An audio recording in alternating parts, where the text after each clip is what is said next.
चलो ठीक है, तो स्टार्ट करते हैं आज की क्लास। आज हम देखने वाले हैं सारी नेम रिएक्शंस, जितने भी आपके एनसीईआरटी में नेम रिएक्शंस दे रखी हैं, यानी कि नाम अभिक्रिया दे रखी हैं। नाम अभिक्रिया का मतलब कि किसी नाम से कोई अभिक्रिया दे रखी है ना। किसी अभिक्रिया का कोई हमने नाम रख दिया, जैसे हैबर्स विधि तो आपके इनऑर्गेनिक में आएगी। जैसे Reimer Tiemann reaction, Wurtz reaction, Wurtz व्हिटिंग रिएक्शन, ये सारी चीजें आज हम देखने वाले हैं। टोटल 16 आपको रिएक्शंस देखनी होंगे और मैं कोशिश करूंगी जितना ज्यादा से ज्यादा मैं याद करवा सकूं उतना मैं आपको याद करवाऊंगी। ठीक है, तो जैसे जैसे मैं बोलते जा रही हूँ वैसे वैसे करते जाना, खूब ध्यान से लेक्चर देखना, इससे पक्का क्वेश्चंस पूछे ही जाते हैं। मैं आपके लिए ऐसे ही टॉपिक बनाती हूँ जिससे क्वेश्चंस पूछे जाते हो। ठीक है, तो चलो स्टार्ट करते हैं। देखो यहाँ पे आपको 3 रिएक्शन दिख रहे होंगे, ये तीनों लगभग समान है। एक याद करोगे तीनों याद हो जाएंगी। ठीक है, इसलिए मैंने इन तीनों को इकट्ठे लिखा हुआ है। तो यहाँ पे आपको एक ही रिएक्शन याद करनी पड़ेगी और तीनों आपको याद हो जाएंगे। देखो कैसे।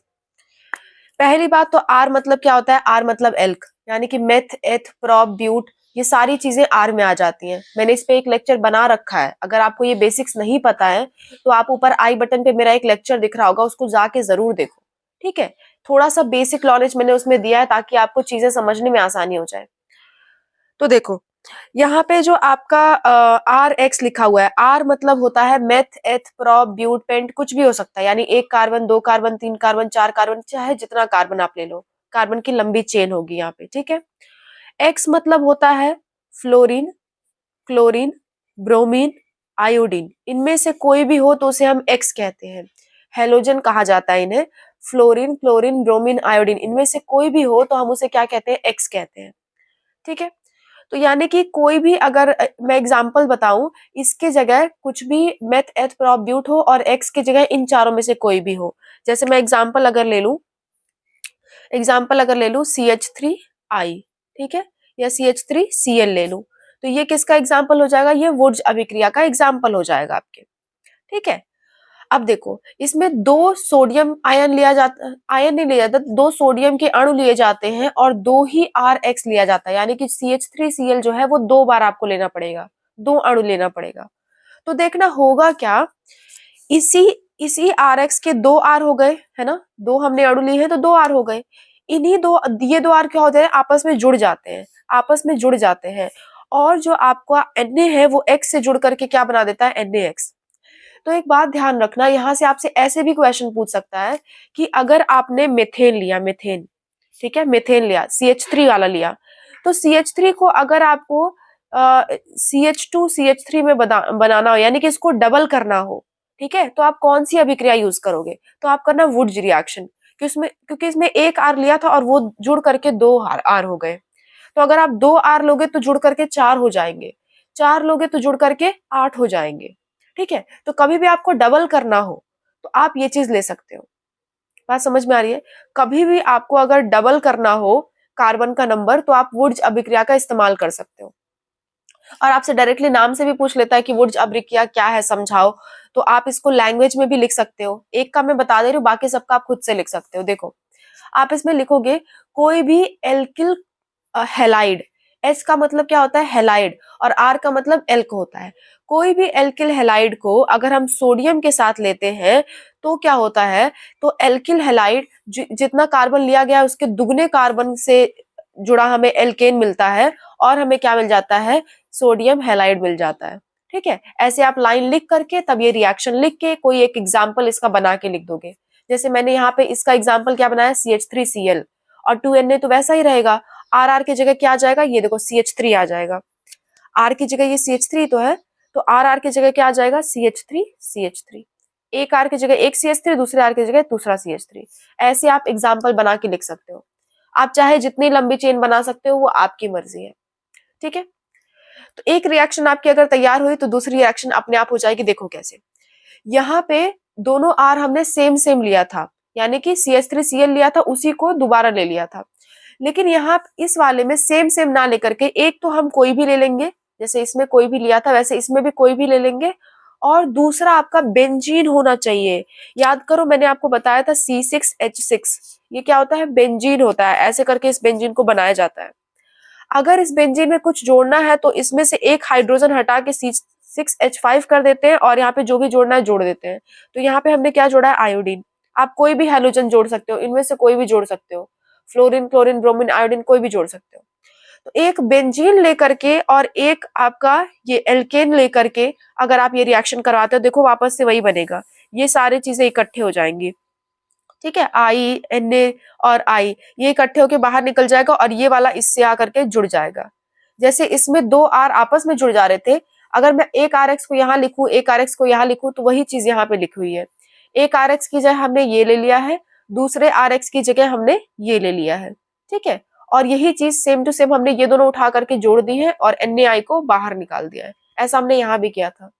यहाँ पे I की जगह कुछ भी हो सकता है इन चारों में से, ये बात आप ध्यान रखना, ठीक है। तो बस आपको इतना याद रखना है कि वुड्ज रिएक्शन में R लेते हैं, यानी एल्क लेते हैं, और फिटिक में एक तो एल्क लेते हैं और दूसरा क्या लेते हैं, बेंजीन, ठीक है। अब वुड्ज फिटिक, वुड्ज मतलब होता है R लेना, वुड साइंटिस्ट ने क्या लिया था, R लिया था, फिटिक ने बेंजीन ले लिया था, इसलिए इसको वुड्ज फिटिक कह दिया गया। अब सिर्फ फिटिक का करना हो तो दोनों बेंजीन ले लो, ठीक है। दोनों क्या ले लिया हमने, बेंजीन ले लिया। आप इसको 2 करके भी लिख सकते हो, आपकी मर्जी। दोनों हमने क्या ले लिया, बेंजीन। अब इसका ये और इसका आई, ये क्या कर दो, बाहर निकाल दो। आप इस आई को यहाँ भी लिख सकते थे, इसमें कोई दिक्कत है नहीं। मैं आपको थोड़ा सा बेसिक्स बता रही हूँ, आप इसको उलट पलट के चाहे जैसे लिख सकते हो, ठीक है। तो ये चीज फिर से बाहर निकल गई और ये दोनों आपस में, ये वाला और ये वाला आपस में क्या हो गए, जुड़ गए। एक बार फिर से याद कराती हूँ, देखो वुड्ज अभिक्रिया में RX लिया जाता है, यानी कि एल्केन लिया जाता है। एल्केन मतलब सीधी सी चेन लिया जाता है। R मतलब मेथ, एथ, प्रोप, ब्यूट, ये सब लिया जाता है। वुड्ज फिटिक में एक तो बेंजीन का रिंग लेंगे और दूसरा क्या लेंगे, R लेंगे। R में यहाँ पे कुछ भी हो सकता है, मेथ, एथ, प्रोप, ब्यूट, पेंट, कुछ भी। और फिटिक में क्या लेंगे, दोनों के दोनों बेंजीन लेंगे और उसपे कोई ना कोई हेलोजन, यानी कि फ्लोरीन, क्लोरीन, ब्रोमीन, आयोडीन में से कोई भी जोड़ दिया जाता है, ठीक है। तो आपको कभी भी 1 से 2 बनाना हो, 1 से 1 का डबल करना हो, तो आप किसका इस्तेमाल करोगे, वुड्ज अभिक्रिया, वुड्ज फिटिक या फिटिक का, ठीक है। 1 से 2 बनाने की प्रोसेस, 1 का डबल है ना। चलो, ये हमारी तीनों अभिक्रियाएं हमें याद हो गई। एक बार आप इसे ध्यान से देखोगे, 1-2 बार लिखोगे, याद हो जाएगी ये, इसमें कोई बहुत बड़ी बात नहीं है। बढ़ते हैं चौथी रिएक्शन की तरफ। चौथी रिएक्शन में भी देखो हमने हेलाइड ही लिया है, एल्किल हेलाइड जो वहां पे ले रहे थे। तो याद रखना, जो हमारे वुड्स फिटिक ये तीनों थे, उनमें क्या किया था हमने, हेलाइड ही लिया था। और यहाँ पे भी एल्किल हेलाइड ले रहे हैं। R मतलब एल्क, X मतलब हेलाइड, है ना, वही चीज। मेथ, एथ, प्रोप, ब्यूट, और X मतलब फ्लोरीन, क्लोरीन, ब्रोमीन, आयोडीन, कुछ भी, ठीक है। अब इसको AgF के साथ जब रिएक्ट कराया जाता है तो क्या होता है, इन दोनों का हेलाइड बदल जाता है। देखो F भी एक हेलाइड ही है, लेकिन यहाँ पे सिर्फ F लेना होता है, कोई और नहीं ले सकते। तो F इसके साथ चला जाएगा और X किसके साथ आ जाएगा, इसके साथ। आपस में अदला बदली कर लिया इन्होंने, ठीक है। स्वार्ट्स मतलब होता है अदला बदली करना, ठीक है। स्वार्ट्स और फिंकलस्टीन में क्या होता है, अदला बदली। यहाँ पे R के साथ फ्लोरीन चिपकाया जाता है, यानी कोई भी एल्केन हो उसके साथ क्या चिपका देंगे, फ्लोरीन। और फिंकलस्टीन में क्या चिपकाया जाता है, आयोडीन, ठीक है। तो आप इन दोनों को इकट्ठे याद कर सकते हो कि फिंकलस्टीन में F से तो फ्लोरीन लग रहा है, लेकिन फिंकलस्टीन में फ्लोरीन नहीं, आयोडीन चिपकाया जाता है, ठीक है। और स्वार्ट्स में क्या चिपकाया जाता है, फ्लोरीन, ओके। स्वार्ट्स में R से क्या चिपका दिया जाता है, फ्लोरीन चिपका दिया जाता है, और फिंकलस्टीन में आयोडीन चिपका दिया जाता है, ठीक है। तो इतनी बातें आप याद रख सकते हो। और जैसे इसमें हमने अदला बदली की थी, इसमें भी अदला बदली ही होता है, यानी स्वार्ट्स और फिंकलस्टीन क्या करते हैं, अदला बदली का काम करते हैं, ठीक है। इस वाले का I इसके पास चला जाता है, X इसके पास आ जाता है। तो देखो NaX आ गया और I किसके पास चला गया, I के पास, R के पास, ठीक है। अब ये R कुछ भी हो सकता है, बार बार कह रही हूँ, मेथ, एथ, प्रोप, ब्यूट, पेंट, कुछ भी हो सकता है। यहाँ मैंने मेथेन का एग्जाम्पल ले लिया, ठीक है। तो इस तरह से आप ये काम कर सकते हो। इसमें ये वाली चीज फिक्स रहती है, ये याद रखना। इसमें AgF था, यहाँ पे NaI है, ओके। तो ये आपके स्वार्ट्स और फिंकलस्टीन भी तैयार हो गई, अदला बदली। और आपका वुड्ज फिटिक वाला क्या था, 1 का डबल करना, ओके। नेक्स्ट रिएक्शन पे आते हैं, जो है आपकी स्मिथ अभिक्रिया, ठीक है। इसको याद रखना, प्राइमरी अमीन कभी बनाना हो, प्राइमरी अमीन मतलब जिसमें NH2 जुड़ा हो, जिसमें भी अंत में NH2 जुड़ा हो एल्क के, यानी R के साथ अगर NH2 जोड़ दिया गया, यानी मेथ, एथ, प्रोप, ब्यूट, पेंट, किसी में भी NH2 जोड़ दिया गया, तो वो कहलाएगा आपका प्राइमरी अमीन, ठीक है।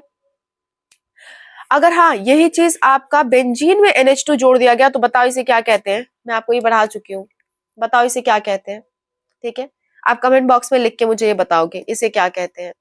आर में अगर NH2 जोड़ते हैं तब तो उसे अमीन कहते हैं, या एमीन भी कह सकते हो आप, कुछ भी कहो, है ना। लेकिन बेंजीन में अगर NH2 जोड़ा जाता है तो उसका नाम बदल जाता है। क्या होता है नाम, आप मुझे कमेंट बॉक्स में लिख के बताना, और अभी मैं आगे चल के बता दूंगी आपको। देखो इसमें क्या करते हैं, प्राइमरी अमीन बनाते हैं, ये बात तो फिक्स हो गई। ठीक है, और इसमें लेते क्या है, इसमें लेते हैं कार्बोक्सिलिक अम्ल, जिसके अंत में COOH लिखा होता है, उसको कहते हैं कार्बोक्सिलिक अम्ल। ठीक है, यहाँ पे 2 कार्बन है तो हम कहेंगे इथेनोइक एसिड या इथाइल कार्बोक्सिलिक एसिड। ठीक है, अच्छा नेक्स्ट, अच्छा इसको एसिटिक एसिड भी कहा जाता है। एसिटिक एसिड, इथाइल कहना सही नहीं है क्योंकि कॉमन नेम में एसिटिक कहा जाता है, तो ये एसिटिक एसिड है। एसिटिक एसिड यानी एसिटिक अम्ल, आपसे बार बार पूछा जाता है ना फॉर्मूला, तो आप देख सकते हैं यहाँ पे। यहाँ पे बेटा एक बात बहुत अच्छे से ध्यान रखना, ये NH3 नहीं है, ये अमोनिया नहीं है, ये N3H है, उल्टा है N3H। ये चीज आप ध्यान रखना कि स्मिट अभिक्रिया में ये एक स्पेशल चीज यूज होती है जो कि है N3H। ठीक है, और इससे हमें बनाना क्या है, प्राइमरी अमीन बनाना है। इतनी बात अगर आप याद रखते हो तो आपका क्वेश्चन बन जाएंगे इससे।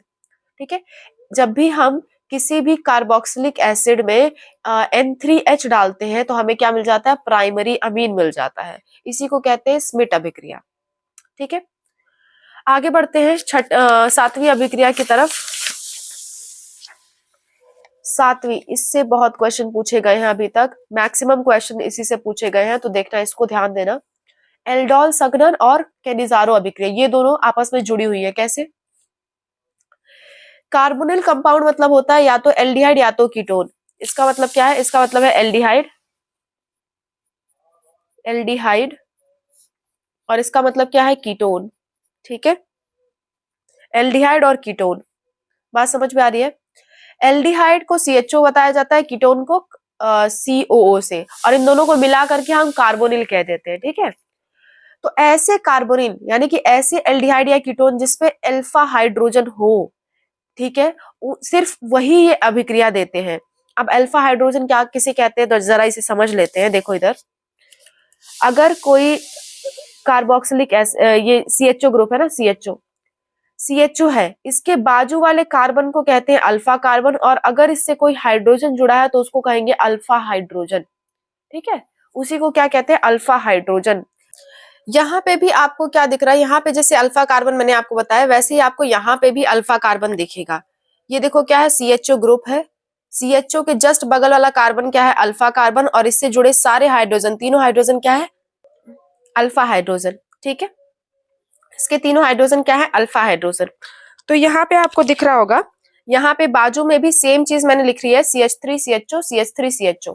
तो अब क्या होता है, ये वाला जो है ये इससे जाके डायरेक्टली जुड़ जाएगा। कैसे जुड़ेगा देखना, देखो इसका जो OH है वो OH क्या हो जाएगा, नीचे ऐसे लटक जाएगा, और इसमें से एक हाइड्रोजन आके इस कार्बन पे चिपक जाएगा। देखो इसका एक हाइड्रोजन आकर के इस कार्बन से चिपक गया, और इसका OH कहाँ हो गया, नीचे की तरफ लटक गया, इसकी तरफ। ठीक है, देखो यहाँ पे CH OH नीचे लटक गया, और यहाँ पे क्या बचा, CH2 बचा, CH2 CHO वो आके डायरेक्टली जुड़ गया। बात समझ में आ रही है, OH नीचे की तरफ लटक गया, और यहाँ से एक H आ करके इस कार्बन पे जुड़ गया, देखो CH आ गया। ठीक है, और यहाँ पे बचा क्या था, CH2 बचा और CHO बचा, CH2 CHO यहाँ पे आके जुड़ गया। ये होता किसके प्रेजेंस में है, कोई भी NaOH हो उसके प्रेजेंस में होगा। ठीक है, कोई भी आपका कोई भी क्षार हो, कोई भी बेस हो, उसके प्रेजेंस में हो जाएगा ये। तो बस आपको इतनी सी बात याद रखनी है, एल्डोल संघनन, इसमें दोनों समान भी हो सकते हैं, दोनों उल्टा भी हो सकते हैं, कोई भी हो सकता है, कोई दिक्कत नहीं है। दोनों समान हो सकते हैं, दोनों अलग अलग हो सकते हैं, उल्टा नहीं अलग अलग हो सकते हैं। तो उसे आप दोनों को क्या मानोगे, एल्डोल संघनन मानोगे। ठीक है, अगर उसमें कीटोन आपको नजर आएगा तो कीटोल संघनन मानोगे। ऐसे डिफरेंट डिफरेंट हो सकता है, कोई दिक्कत नहीं है उसमें। बस आपको क्या करना है, OH लटका करके दोनों को क्या कर देना है, जोड़ देना है बस। ठीक है, ये किस में होती थी, जिसमें अल्फा हाइड्रोजन हो। इसी की ठीक उल्टी अभिक्रिया है आपकी कैनिजारो अभिक्रिया, यानी ऐसी अभिक्रिया जिसमें अल्फा हाइड्रोजन ना हो। ठीक है, अल्फा हाइड्रोजन ना हो, जैसे यहाँ पे देखो ये क्या है, ये आपका CHO है, इसके बाजू में कोई कार्बन है क्या? नहीं है, यानी अल्फा कार्बन ही नहीं है तो उस पे अल्फा हाइड्रोजन कैसा? ठीक है, तो यहाँ पे नहीं है तो इसके साथ ये अभिक्रिया होगी। तो इस ऐसा सिर्फ एक ही एल्डिहाइड है जिसके पास अल्फा कार्बन नहीं होता है, वो होता है HCHO। इसके अलावा कोई एग्जाम्पल आपको देखने नहीं मिलेगा इसमें। इसी चीज को दो बार हमने लिया, जैसे यहाँ पे दो बार लिया था वैसे यहाँ पे भी दो बार लिया है। NaOH को हमने यहाँ लिखा था, इसको यहाँ लिख दिया, कोई फर्क नहीं है, आप यहाँ पे भी लिख लो कोई दिक्कत नहीं है, और आपको इस तरह से इसको दो बार लिख लो कोई दिक्कत नहीं है। ठीक है, इस चीज को आप दो बार लिख के NaOH यहाँ पे भी लिख सकते हो। तो अब क्या होगा, इससे ऐसा जुड़ेगा नहीं, इससे क्या होगा, इससे आपका एक CH3OH बन जाएगा, यानी कि एक क्या बन रहा है, अल्कोहल बन रहा है, और दूसरा ये जो आपका बनेगा वो होगा HCOONA। ठीक है, HCOONA बन जाएगा आपका। तो ये दो अलग अलग से कंपाउंड बनते हैं, इसी को कहते हैं कैनेजारो रिएक्शन। इसमें बस आप ये याद रख लेना कि एक अल्कोहल बनता है और एक कार्बोक्सिलिक एसिड का सॉल्ट बनता है। ठीक है, नहीं भी याद रखो तो इतना याद रखना HCOONA, इसके अलावा इसमें कोई एग्जाम्पल नहीं आएगा। कैनिजारो का सिर्फ यही एक एग्जाम्पल ही है। ठीक है, तो आई होप आपको ये रिएक्शन में समझ में आ गई होंगी दोनों। एल्डोल में अल्फा हाइड्रोजन होना चाहिए, कैनिजारो में नहीं होना चाहिए। ठीक है, एल्डोल में दोनों डायरेक्टली आपस में जुड़ जाते हैं, इसमें जुड़ते नहीं है। इसमें एक तो क्या बना देगा, आपका अल्कोहल बना देगा, और दूसरा आपका क्या बना देगा, कार्बोक्सिलिक एसिड। देखो ये कार्बोक्सिलिक एसिड है, COOH है ना, और यहाँ पे क्या जुड़ गया है, Na जुड़ गया एक्स्ट्रा। ठीक है, तो ये आपका हो गया, आपकी 8 रिएक्शन मैंने कंप्लीट करा दी। बढ़ते हैं अगली रिएक्शन की तरफ, 9वीं रिएक्शन की तरफ। 9वीं रिएक्शन है रोजनमुंड अभिक्रिया और 10वीं है फ्रीडल क्राफ्ट अभिक्रिया। इन दोनों में देखो हम CH3COCl का इस्तेमाल करते हैं। अब ये CH3 की जगह कुछ भी हो सकता है, जैसे आपका हो सकता है मेथेन, एथेन, प्रोपेन, ब्यूटेन, कुछ भी हो सकता है, कितने भी कार्बन हो सकते हैं। ऐसे ही यहाँ पे भी CH3 की जगह कितने भी कार्बन हो सकते हैं। मैंने सबसे छोटा लेके आपको समझाया है, और ज्यादातर यही पूछेगा आपसे। जिसके भी अंत में COCl लगा हो उसे कहते हैं एसिड क्लोराइड। ठीक है, तो रोजनमुंड अभिक्रिया में किसी एसिड क्लोराइड को हम हाइड्रोजन के साथ जब रिएक्ट कराते हैं तो क्या बन जाता है, एल्डिहाइड बन जाता है। ठीक है, यानी कि देखो एक हाइड्रोजन आके क्या हो गया, यहाँ चिपक गया, और Cl बाहर निकल गया, और इस हाइड्रोजन जो एक बचा हुआ हाइड्रोजन था उसके साथ मिलकर के क्या बना दिया, HCl बना दिया। ठीक है, ये H आकर के यहाँ पे चिपक गया तो क्या बन गया, CH3CHO, और ये Cl बाहर निकल के बचे हुए H के साथ चिपक के क्या बना दिया, HCl बना दिया। ओके, फ्रेडल क्राफ्ट में क्या होता है, H2 की जगह क्या है, आपका बेंजीन दे रखा है। ये आपको पता हो जाना चाहिए अब तक कि ये क्या है, बेंजीन है। ठीक है, तो इसमें क्या होगा, इसमें क्या होगा, ये वाली चीज जो है, ये Cl ये बाहर निकल जाएगा, और यहाँ पे देखो बेंजीन के हर तरफ H होता है, मैंने आपको बता रखा है। तो एक H यहाँ से क्या होगा, बाहर निकलेगा, ये Cl उस H के साथ मिलकर के HCl बना देगा, और ये पूरा कंपाउंड आ करके यहाँ पे चिपक जाएगा। तो आप यहाँ पे चिपकाओ, यहाँ पे चिपकाओ, यहाँ पे, चाहे जहां चिपकाओ, आपकी इच्छा है, चाहे जहां से H हटा करके चाहे जहां चिपका सकते हो इसको, यहाँ भी, यहाँ भी, यहाँ भी, यहाँ भी, यहाँ भी, यहाँ भी, कहीं भी चिपका सकते हो, कोई इसमें दिक्कत नहीं है। ठीक है, तो इसमें भी Cl निकाल के HCl बाहर निकाल देना है, और जो बचा खुचा है उससे इसको चिपका देना है। इसी तरह फ्रेडल क्राफ्ट में भी Cl को बाहर निकाल के ये जो बचा है उसको इससे चिपका देना है। ठीक है, इस वाले कंपाउंड से चिपका देना है, तो ये आपका बन करके तैयार हो जाता है। ओके, तो आपको याद रखना है कि रोजनमुंड में और फ्रेडल क्राफ्ट रिएक्शन में एसिटिल क्लोराइड का इस्तेमाल करते हैं, और आपका क्या बनता है, यहाँ पे आपका एल्डिहाइड बनता है, और ये क्या है, कीटोन है। देखो CO जोड़ा है ना, तो ये क्या है, कीटोन है, ये कीटोन बना हुआ है, और इसमें क्या बना है, एल्डिहाइड बना है, और दोनों में HCl क्या हो जाते हैं, बाहर निकल जाते हैं। तो एक को याद रखो, दूसरा अपने आप याद हो जाएगा। ठीक है, थोड़ा थोड़ा सा याद रखना। देखो फ्रेडल क्राफ्ट में बेंजीन आ रहा है, ठीक है, और वहां पे फिंकल वो क्या बोलते हैं उसको, फिटिग रिएक्शन में याद करो, वुड्स फिटिग वाले में उसमें भी बेंजीन आ गया था, तो फर्स्ट से जो आ रहा है ना उसमें बेंजीन आ जा रहा है। ठीक है, ऐसे करके आप बना के याद कर सकते हो। 2-3 बार आप इन रिएक्शंस को देखोगे, बहुत आसानी से याद हो जाएंगे। बस झुंड में याद रखना है, जैसे ये दोनों इकट्ठे याद रखो, जो मैंने पहले बताया वो दोनों इकट्ठे याद रखो, फिर वुड्स फिटिग वाला इकट्ठे याद रखो। ठीक है, ऐसे याद रखोगे तो याद हो जाएगा। बढ़ते हैं 11 रिएक्शन की तरफ, 11वीं रिएक्शन की तरफ। अब यहाँ से बेंजीन की कहानी ज्यादातर शुरू होती है। ठीक है, अब हमने क्या कर दिया, बेंजीन में जब OH निकाल लेते हैं तो इसे OH लगा देते हैं, तो इसे कहते हैं फिनॉल। ठीक है, फिनॉल कहते हैं इसे।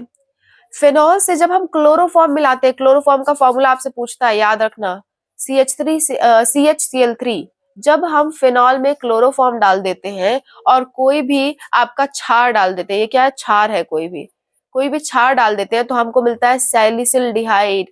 आपसे कई बार पूछता है सैलिसिल्डिहाइड बनाने का इक्वेशन लिखो, है ना, या फिर पूछ लेगा रिमर-टिमन अभिक्रिया बताओ, या सैलिसिल्डिहाइड किस अभिक्रिया से बनाते हैं, तो रिमर-टिमन बहुत इंपॉर्टेंट है, ठीक है, बहुत इंपॉर्टेंट है। इसको याद करना कि क्लोरोफॉर्म लेते हैं, फेनॉल लेते हैं, उससे क्या बन जाता है, सैलिसिल्डिहाइड, ठीक है। यहाँ पे क्या जुड़ जाएगा, CHO जुड़ जाएगा, ये था, और इसमें लास्ट में क्या जुड़ गया, CHO जुड़ गया, OH के जस्ट बाजू में, चाहे इस बाजू में जुड़ा हो चाहे इस बाजू में, आपकी इच्छा, ठीक है। इटार्ड अभिक्रिया क्या होती है, इटार्ड में फेनॉल की जगह क्या लेते हैं, देखो OH की जगह क्या आ गया, CH3 आ गया, इसको कहते हैं टोलुइन, टोलुइन कहते हैं इसे, ठीक है, टोलुइन कहते हैं इसे। और इसमें क्या करते हैं, इसका ऑक्सीकरण किया जा रहा है, ऑक्सीजन डाला जा रहा है इसमें, ऑक्सीकरण, कौन ऑक्सीजन इसे दे रहा है, क्रोमिल क्लोराइड, इस पदार्थ का नाम है क्रोमिल क्लोराइड, ठीक है, CrO2Cl2। जब भी टोलुइन में CrO2Cl2 डालते हैं तो ये क्या बना देता है, एल्डिहाइड बना देता है, ठीक है, ये क्या बन रहा है, एल्डिहाइड बन रहा है। और बेंजीन वाला एल्डिहाइड है तो इसको आप कहोगे बेंजल्डिहाइड, बेंजल्डिहाइड, डिहाइड, ठीक है, बेंजल्डिहाइड बन रहा है, बेंजीन का एल्डिहाइड बन रहा है। यहाँ पे फिनॉल का एल्डिहाइड बन रहा था, यहाँ पे क्या बन रहा है, बेंजीन का एल्डिहाइड बन रहा है। बात समझ में आ रही है। यहाँ पे डायरेक्टली हमने यहाँ पे CHO जोड़ दिया था, इसमें इसको हटाने के बजाय इसी की जगह CHO हमने जोड़ दिया, ठीक है। तो ये दोनों अभिक्रिया आप साथ में याद रखना, रिमर-टिमन अभिक्रिया और इटार्ड अभिक्रिया, ठीक है। 2-3 बार आप इसे प्रैक्टिस करना, कल के एग्जाम से पहले आप 2-3 बार इसे प्रैक्टिस कर लो, पक्का है, गारंटी है, इसमें से क्वेश्चंस आने ही आने हैं आपको, ठीक है। तो सोलर रिएक्शन आपको याद रखनी है, बहुत ज्यादा टफ नहीं है, 2-3 बार देखोगे याद हो जाएगी। आगे बढ़ते हैं, सैंडवियर अभिक्रिया। सैंडवियर में क्या लेते हैं, फिर से बेंजीन लेंगे, लेकिन उसमें क्या जोड़ देंगे, N2+Cl-। हमने OH जोड़ा, फिर CH3 जोड़ा, फिर सैंडवियर में क्या जोड़ रहे हैं, N2+Cl- जोड़ रहे हैं, ठीक है। N2+Cl- को हम कहते हैं डाइजोनियम क्लोराइड, और बेंजीन पे जोड़ रहे हैं इसलिए बेंजीन डाइजोनियम क्लोराइड ये हो गया, ठीक है। अब इसमें देखो Cu2Cl2 और HCl अगर ले लेते हैं तो इसकी जगह क्या जुड़ जाएगा, क्लोरीन जुड़ जाएगा। अगर Br2HBr ले लेते हैं तो इसकी जगह क्या जुड़ जाएगा, ब्रोमीन जुड़ जाएगा। अगर I2 और HI लेते हैं तो आयोडीन जुड़ जाएगा, कुछ और लेते हैं तो कुछ और जुड़ जाएगा, ठीक है। यानी कि Cu के साथ कोई भी हेलोजन ले लो, फ्लोरीन, क्लोरीन, ब्रोमीन, आयोडीन, ये सारे में से कोई भी ले लो तो यहाँ पे वही चीज आकर के जुड़ जाएगी, ठीक है। बस यही आपकी सैंडवियर रिएक्शन, N2Cl- की जगह Cl, Br, क्लोरीन, फ्लोरीन कुछ भी जोड़ सकते हो आप इसमें, ठीक है। आप इसे कहोगे क्या, क्लोरोबेंजीन, ब्रोमोबेंजीन, ऐसे नाम दे सकते हो आप इसे। आगे बढ़ते हैं, आपका विलियमसन अभिक्रिया। विलियमसन अभिक्रिया में क्या होते हैं, हम क्या लेते हैं, सोडियम इथॉक्साइड लेते हैं, ठीक है। ये थोड़ा सा अलग है, इसको आप याद रखना, C2H5ONa, ONa का मतलब होता है इथॉक्साइड, ठीक है, सॉरी सॉरी सॉरी, ONa का मतलब होता है सोडियम ऑक्साइड, और ये इथेन है तो बीच में इथॉक्साइड, ठीक है। और यहाँ पे क्या ले लिया, इथेन का ही आपने हेलाइड ले लिया, आई जुड़ गया मतलब हेलोजन है, कोई भी आयोडाइड है। अब देखो, अब क्या करेंगे, ONa और I को, नॉट ONa, Na और I को, इसको क्या कर दोगे, आप बाहर निकाल दोगे, और C2H5O को C2H5 से जोड़ दोगे, चिपका दोगे, तो देखो क्या बन गया, ईथर। जिसके अंदर ऐसा ग्रुप आपको नजर आता है उसे कहा जाता है ईथर, ठीक है। आगे बढ़ते हैं आपकी 16वीं रिएक्शन की तरफ, 15वीं और 16वीं, हॉफमैन ब्रोमाइड अभिक्रिया, बहुत बार पूछी गई है, ठीक है, हॉफमैन ब्रोमाइड अभिक्रिया, इसको आप बहुत अच्छे से याद रखना, हॉफमैन ब्रोमाइड, ठीक है। ये भी प्राइमरी अमीन बनाने की प्रक्रिया है, ठीक है। मुझे कमेंट बॉक्स में लिख के बताओ, अभी अभी हमने एक और प्रक्रिया पढ़ी थी जिसमें हम प्राइमरी अमीन बनाते थे, बताओ कौन सी प्रक्रिया थी, कमेंट बॉक्स में लिख के बताओ, ठीक है। इसमें देखो क्या लिया हमने, एमाइड लिया, जिसमें CuNH2 जुड़ा हुआ हो उसे एमाइड कहते हैं, जिसमें सिर्फ NH2 जुड़ा हुआ हो उसे क्या, आई एम सॉरी NH2 है ये, उसे क्या कहते थे, अमीन कहते थे, एमीन कह दो, अमीन, आई एम सॉरी अमीन कह दो, ठीक है। जिसमें सिर्फ NH2 जुड़ा उसे अमीन कहते हैं। और जिसमें अभी अभी मैंने आपको समझा रही थी, जिसमें अगर बेंजीन पे NH2 जुड़ा हो तो उसको एनिलीन कहते हैं, एनिलीन कहते हैं, ठीक है। अभी मैंने आपसे पूछा भी था ये, तो ये 3 बात याद रखना। CONH2 जुड़ा हो तो कहेंगे एमाइड, सिर्फ NH2 जुड़ा हो तो अमीन, बेंजीन पे NH2 जुड़ा हो तो एनिलीन। ठीक है, तो इसमें क्या होता है, एमाइड को अमीन में बदला जाता है। हॉफमैन ब्रोमाइड का काम ही यही है कि एमाइड को किस में बदल दे, अमीन में बदल दे। क्या होना चाहिए इसके लिए, ब्रोमाइड कह रहा है तो ब्रोमाइड तो होना ही चाहिए, और क्या होना चाहिए, हॉफमैन से आप याद रखते हैं, हॉफमैन HO नाम आ रहा है ना, तो KOH होना चाहिए। ठीक है, ऐसे आप याद रख सकते हो। हॉफमैन ब्रोमाइड में ब्रोमाइड होना चाहिए, Br होना चाहिए। ठीक है, और क्या होना चाहिए, हॉफ से HO आ जाएगा OH। ठीक है, कोई भी एल्केन आ जाएगा, ऐसे आप याद रख सकते हो। और लास्ट रिएक्शन आ गई है हमारी कार्बिल अमीन रिएक्शन। फिर से क्या आ रहा है, इसमें अमीन आ रहा है, तो अमीन का इसमें इस्तेमाल किया जाता है। अमीन का क्या करें, इस्तेमाल। और क्लोरोफॉर्म, एक और रिएक्शन में मैंने आपको क्लोरोफॉर्म बताई थी, बताओ कौन सी रिएक्शन में। ठीक है, क्लोरोफॉर्म यहाँ पे आ रही है। तो कार्बिल अमीन अभिक्रिया में क्या बनता है, साइनाइड बनता है। कैसे बनेगा, अमीन लेंगे, क्लोरोफॉर्म लेंगे, KOH लेंगे, तो क्या बन जाता है, साइनाइड। साइनाइड मतलब जिसमें N और C लगा हो, CN जिसमें NC लगा हो तो उसको कहते हैं साइनाइड। ठीक है, ठीक है। ये क्या होता है, ये बहुत ही अप्रिय गंध प्रोड्यूस करता है, बहुत बेकार इसकी स्मेल होती है। ये है आपकी कार्बिल अमीन अभिक्रिया। तो देखो मैं आपको एक बार रिवाइज करा देती हूँ। हमने 2 अभिक्रियाएं पढ़ी हैं अमीन बनाने के लिए, एक है आपका स्मिट रिएक्शन और दूसरा है आपका हॉफमैन ब्रोमाइड रिएक्शन। ये दोनों से हम क्या बनाते हैं, प्राइमरी अमीन बनाते हैं। ठीक है, और 2 रिएक्शन में हमने क्या इस्तेमाल किया है, CHCl3 इस्तेमाल किया है, यानी कि क्लोरोफॉर्म इस्तेमाल किया है। एक है आपकी कार्बिल अमीन अभिक्रिया और एक थी आपकी रीमर टीमन अभिक्रिया। इन 2 अभिक्रियाओं में हमने क्या इस्तेमाल किया है, क्लोरोफॉर्म का इस्तेमाल किया है। ठीक है, तो ये थोड़ी सी एक्स्ट्रा चीजें थी, आई होप आपको याद हो जाएंगी। ठीक है, 2-3 बार इसे जरूर प्रैक्टिस कर लेना, क्योंकि इससे क्वेश्चंस पक्के से आते हैं। ठीक है, और नेक्स्ट क्लास में मैं आपको क्या करवानी वाली हूँ, मैं आपको पृष्ठ रसायन का आपको क्लास दूंगी। ठीक है, पृष्ठ रसायन एक चैप्टर है, उस पे एक 1 शॉट वीडियो मैं आपके लिए बना दूंगी। उससे भी बहुत आसान चैप्टर है और उससे क्वेश्चन पूछे जाते हैं, तो आसान चैप्टर हम जल्दी सॉल्व कर सकते हैं। ठीक है, तो उसको हम करेंगे, और एक और मैं आपके लिए वीडियो बनाऊंगी जिसपे कुछ सैंपल पेपर हम डिस्कस करेंगे। ठीक है, तो आज आप इतने काम करना, आज आप बैठ के इसको अच्छे से याद कर लो, इसलिए मैं सुबह सुबह ये वीडियो डाल दे रही हूँ आपके लिए, ताकि आप बैठ के इसको अच्छे से याद कर लो, इस 16 अभिक्रिया को। पक्का इसमें से क्वेश्चन आएंगे ही आएंगे। ओके, तो ठीक है, मिलते हैं नेक्स्ट क्लास में पृष्ठ रसायन के साथ, और आपका जो भी सैंपल पेपर होंगे उसको हम डिस्कस करेंगे। ओके, तो आज के लिए अभी के लिए बस इतना ही। आज के लिए नहीं, आज तो आपको ढेर सारी वीडियोस मिलने ही वाली हैं। तो अभी हमारे पास शाम तक का टाइम है, तो हम अच्छे से पढ़ेंगे तब तक। ठीक है, चलो मिलते हैं नेक्स्ट क्लास में।